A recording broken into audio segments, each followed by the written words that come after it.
Недарма Брэсцкую абласную завуць флагманам сістэмы аховы здароўя рэгіёна. Амаль 2000 чалавек каманды тут штодзень змагаюцца за здароўе і жыццё. Штогод больш за 30 000 пацыентаў стацыянара і яшчэ каля 100 000 хворых кансультатыўнай паліклінікі. Высокакласнае абсталяванне, прафесійныя кадры. І хоць цяжкасці заўсёды хапае, але ў гэты дзень тым, хто змяніў белыя халаты на светскія касцюмы, хацелася радавацца перамогам.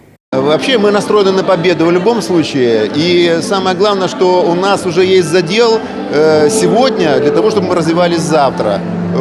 Мы, во-первых, в этом году еще сдаем эндоскопическое отделение после реконструкции капитального ремонта. Это первый момент. А второй момент, что в следующем году мы планируем, по крайней мере, все силы приложим для того, чтобы открыть хозрасчетный центр Брестской областной больницы. Прыемны паўзмрок не святло аперацыйных. Героі дня як адзін усмешлівыя і гаваркія. Загадчык таго самага адноўленага эндаскапічнага аддзялення выказаўся за ўсіх. Медыкам, як і пацыентам, патрэбна галоўнае. Просто хочется поздравить всех наших сотрудников с этим юбилеем и пожелать большого здоровья всем, кто работает. И отдельную благодарность нашему главному врачу Карпицкому Александру Сергеевичу. Большой вклад внес в больницу и в нашу жизнь. Лепшыя атрымалі ганаровыя граматы і адзнакі. Пашаны ўдзячнасць абсалютна ўсе супрацоўнікі Брэсцкай абласной бальніцы. Ёй 75, што ўсяго на пяцігодку менш, чым самой Брэсцкай вобласці. Вялікі шлях пройдзены і колькі ўсяго зроблена.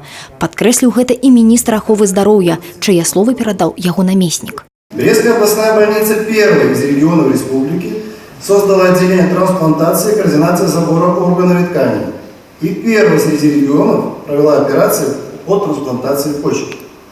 Выполняется в среднем около 50 пересадок ежегодно.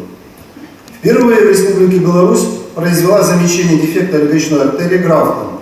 Выполнено 9 вмешательств. Уважаемые друзья, ваша профессия является одной из немногих, которую выбирают по зову сердца. Как правило, в медицину приходит раз и на всю жизнь. И потому неудивительно, что в больнице работает немало ветеранов труда, отдавших медицине десятки лет напряженного и ответственного труда. Лічбавы асцылограф у падарунак, каб зручней было працаваць. Бо свята гэта адзін вечар, наперадзе будні. Зрэшты, і 75 гадоў толькі міг між мінулым і будучыняй. Але ў тым жыццё, за якое медыкі ўпэўнены, мае сэнс змагацца. Алеся Зелянко і Роман Філюціч, тэлерадыёкампанія «Брэст».